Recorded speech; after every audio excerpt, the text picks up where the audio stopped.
I'm going to start this morning with our community spotlight with Heidi Smith. I'm going to give you a little bit of her background this morning as she's going to present on the 211 Idaho CareLine program.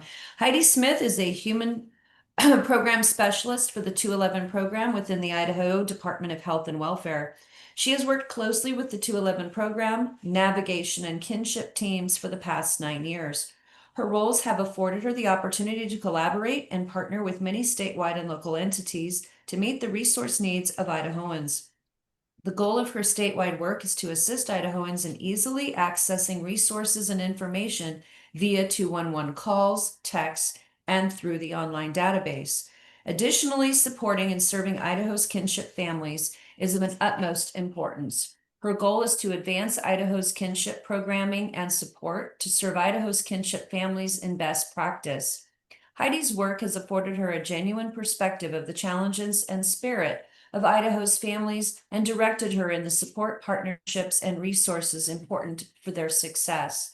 Heidi has a BA in elementary education from Boise State University and has taught in 3 rural Idaho school districts. Additionally, she has 10 years of experience working with Idaho's chronically mentally ill population in community-based intervention, crisis management, and service coordination. She also has a graduate certificate from Western Michigan University in kinship care. Heidi, we welcome you this morning and are very excited to learn about the 211 program, and you may get started. Do we see Heidi out there? Thank you. She is. I saw her. Okay, good. Very good. Can you guys hear me? We can. Yeah. And did you want me to share your slides for you, Heidi?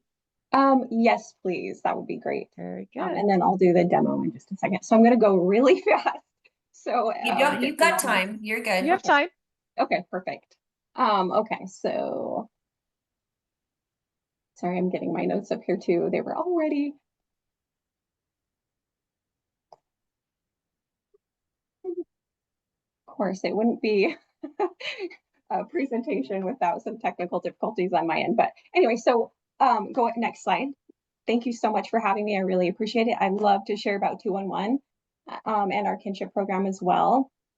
Many people in the state still don't know about 211 or what 211 means. So I always like to give a little background with 211. We're a statewide information and referral line. We connect people with community resources. We're also considered the live front door to the department, which is one of the fun facts, I guess, about Idaho's 211 is that we're one of a few 211s of the nation that are fully state funded through the Department of Health and Welfare. We do have resources for the entire state of Idaho. So our 211 serves the entire state. Some 211s serve regionally or city-based, but ours is statewide. And resources in our database are based off of zip code. So we're giving resources nearest that zip code to furthest away. We do have a small but mighty team of 7. And we do have access to a language line, and we have bilingual staff as well. So that's important information, I think, as well. Everything in our database is free, low cost, or sliding scale, and our services are free, confidential, and available to anyone. So next slide. Last year, we took about 90,000 calls, which is a lot of calls for 7 people. I do also on Monday, we took almost 500. It was a busy day.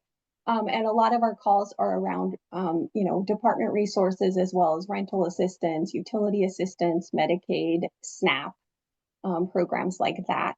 We do a lot with food pantries. And so not only do we have the live operator piece of 211, but we also have a search feature that people can self-search online through our website. I'm going to demo our website a little bit to show you some resources that are related to you all. So I'll share that in just a second. And we do have about 7,500 separate services in our database. Next slide.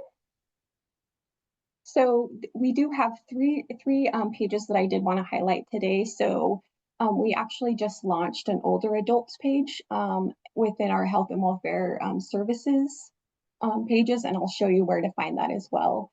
And sort of how that came to be is we, found a need for health and welfare our websites were really didn't serve our older adult population well. Resources were really hard to find and not in one place. So we worked with a lot with our AARD department and also our other community partners to collaborate on how we can organize these resources in the best way for our older adult and caregiving population with using that lens. So I'll show you that page in just a second. And then on our 211 site, we also have a kinship and caregiving page and a senior page as well. Next slide. So this is just a little bit to show you with some screenshots, but I'll actually go into it.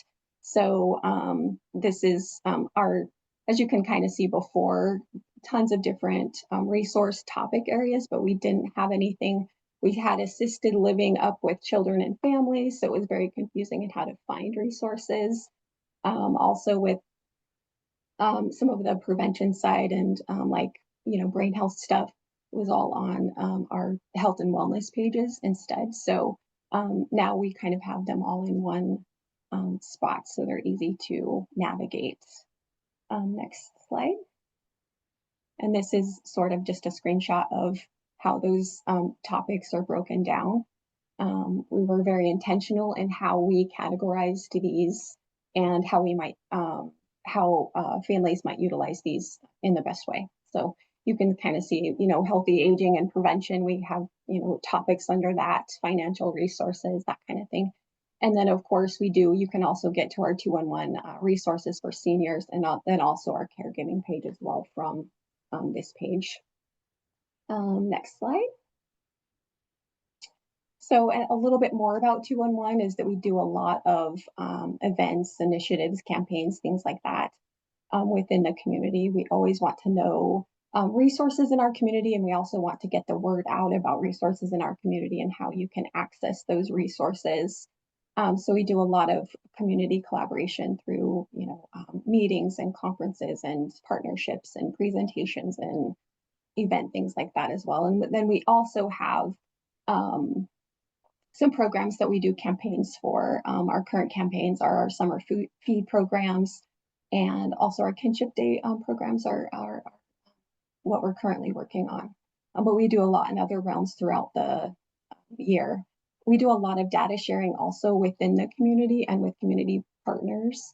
Data is really important in our everyday work and how we, analyze gaps and, resource needs and all that kind of good stuff. So we're able to work collaboratively with other community partners to, for solution focused ways to meet those needs. Next slide. And then at 211, we also have a library, a lending library available to anyone. We recently, within the last 3 years, we've done some intentional bolstering of our resources related to kinship material for kinship families. And a lot of those are relate to parenting and child development, trauma, mental health, substance use, things like that. We also have books available in Spanish. We have children's books. And then we also have provider-based books. So we have related to health and human service. So, CBT theory or narrative theory or, things like that. We have that kind of stuff in our library as well. Our library is pretty handy. It's online, but you choose the materials online and we send the book or game to you with a postage paid envelope. So it's right to your door. You just pop it back in the envelope when you're done. So it's very handy and easy. We also house a clearinghouse of material at 211 that we send out and take with us. We have poison control material and, WIC information and, anything related to health and human service. We have housed in our clearinghouse. Next slide. I do also like to talk about some myths about 211. So lots of people think that all resources are listed in 211. And that isn't the case, just with a few exceptions of some state and federal programs. Resources have to opt in, and they also have to meet our inclusion criteria, which is basically just, free, low cost or sliding scale or a need to the community. So we do have some resources that may not be free, low cost, or sliding scale, but we've determined they're a need for the community. Also, people think that 211 is the funding source, so we're calling 211 to get money for rent. And basically, we don't have direct funding at 211. We send callers to agencies that then determine eligibility for their resources and services. We do have a sister program, our navigation program, that we do take the referrals for that program, and they do have funding. Our navigation program does have funding. And then also that 211 has case information, so we get a lot of callers from that need Medicaid information or food stamp information, ICCP information, and we just don't have access to those systems. So we don't have any of that information. And then also 211 that we have access to backdoor numbers or things like that, and we don't. We know that the department though is very large, and we're able to get people to the department that they need or the resource that we need that they might need. So next slide. We also have texting available at 211 that I always like to share with people. So 898-211 is our texting number, and it is live texters. It's our operators or texters. It's not bots or anything like that. So it's a live conversation about resource needs. I always give the example of food pantries because I think that's, a great way, community members, I'm in Lewiston and I need a food pantry that's open right now, and we're able to text that information to the community member. Next slide. And then I did want to talk a little bit about our kinship resources. So we do, so 211 has sort of been a go-to for kinship resources within our state for a while. And so we want to make sure that our kinship families are getting to those kinship resources. Kinship is a term used for those relatives who are caring for relative kids, or also if they have a significant relationship with a child, which we call fictive kin. So those those people who have stepped in to care for those children are kinship families, and we know that 1 in 11 children nationally will have lived in kinship care at some point before turning 18. That's pretty big, and in Idaho we don't have very much specific data of kinship families, only because most of our kinship families are informal families, meaning they're not receiving services through the formal system. So there's no way to track how many kinship families that we have in Idaho. Next slide. We do know that kinship families often don't realize that it's going to be a long-term commitment, and many times it is a long-term commitment. Families may not reach out for assistance at the beginning of their journey because they think it's just going to be a very short-term scenario, when in fact a lot of 42% of kinship families have provided care for 5 or more years, and a lot of times permanently as well. Next slide. We do know that, and we do hear from kinship caregivers a lot that they feel alone. Didn't know that other people were in a kinship situation, and they're exhausted and overwhelmed. And as you can see with this slide, they're going through all of these emotions at the same time. And it's our agents are trained and our navigation team is trained in this dynamic, and we're able to serve those families, I think, in the best, most compassionate way possible. Next slide.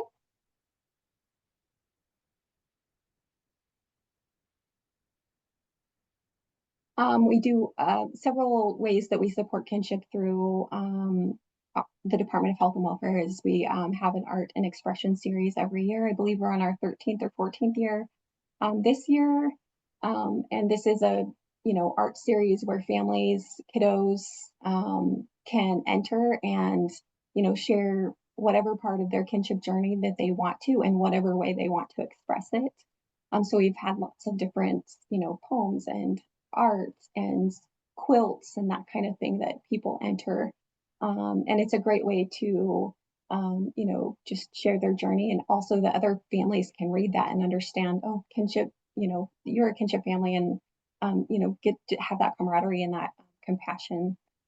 We also have Kinship Day. That's, save the date, it's September 13th this year. We'll be in Pocatello, Boise, and Coeur d'Alene all on the same day, celebrating all at the same time, just celebrating kinship families. We also have a kinship button on our website, and I'll show you that in a minute. Our library, of course, and then we've also done some bridging systems work. We just ended our first year of a 2-year project where we're working collaboratively across the state with Idaho Department of Corrections and the Idaho Caregivers Alliance, and along with a lot of other community partners to bridge those systems and collaborate to best serve Idaho kinship families. So that's a lot of the work that we've been doing recently. Next slide. In response to some of this work, we've actually recently launched our enhanced kinship agents. So we have 2 of our 2-in-1 agents who are specially trained in working with kinship families. They've received a lot of hours of kinship training. And they're able to provide a little bit more than just our, average 211 call. They're able to, have a really in-depth conversation about, needs that they might have, and also provide that warm handoff to, support groups or the navigation team or, whatever resource they might need. And we also did launch recently a kinship information request form on our website, which has been very successful. People have really utilized this form to get the information that they need. And then our, especially trained 2-in-1 agents are able to call them and go over whatever needs that they have. And they're also trained to listen for other things as well, so they can, when someone is calling, they may only identify, oh, I need financial assistance, but, maybe they also need a support group. We're hearing that, and we're able to refer them out to a support group as well. Next slide. And then we also have our kinship navigation program. So that's our sister program that I was talking about. We take the referrals through 2-in-1. So they help clients navigate, all sorts of systems, and they connect people with, more in-depth case management resources. And then they also have access to funding as well. Next slide. This is our kinship brochure. Just kind of a little brief synopsis of what kinship is, and then some also, pretty basic resources that kinship families might be eligible for as well. Next slide. Okay, now I'm going to attempt to share my screen here really quick.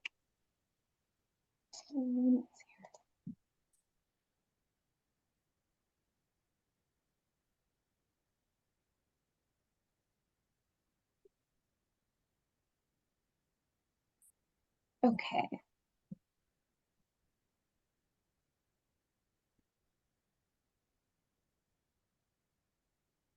Okay, can you guys see my screen? Yes. Okay, I think that's a yes. Yes, we can. Okay, thank you. I appreciate it. Sorry, I can barely see the little squares. So we do. This is where I was talking about 211.idaho.gov. This is our website. So we have a lot of information on our website. Up here, if you go to the top, these are tiles of health and welfare programs. And this is where I was talking about finding that older adults page. So if you go to services and programs and you see right here, older adults, you click on that, and that's where that will take you to these tiles, to where you can get to those categorized resources. You can also get to our kinship pages on 2-in-1 from here as well. I'm going to go through this way to show you when you land on our landing page, kind of how to do that as well. So we also have this. I'm not going to go too much into this, but if you want to just find, resources and all that kind of stuff, this actually goes to our database. There's a guided search feature that you can, hone down your resources a little bit to get to the resource you need, or you can do advanced searches to find more specific resources as well.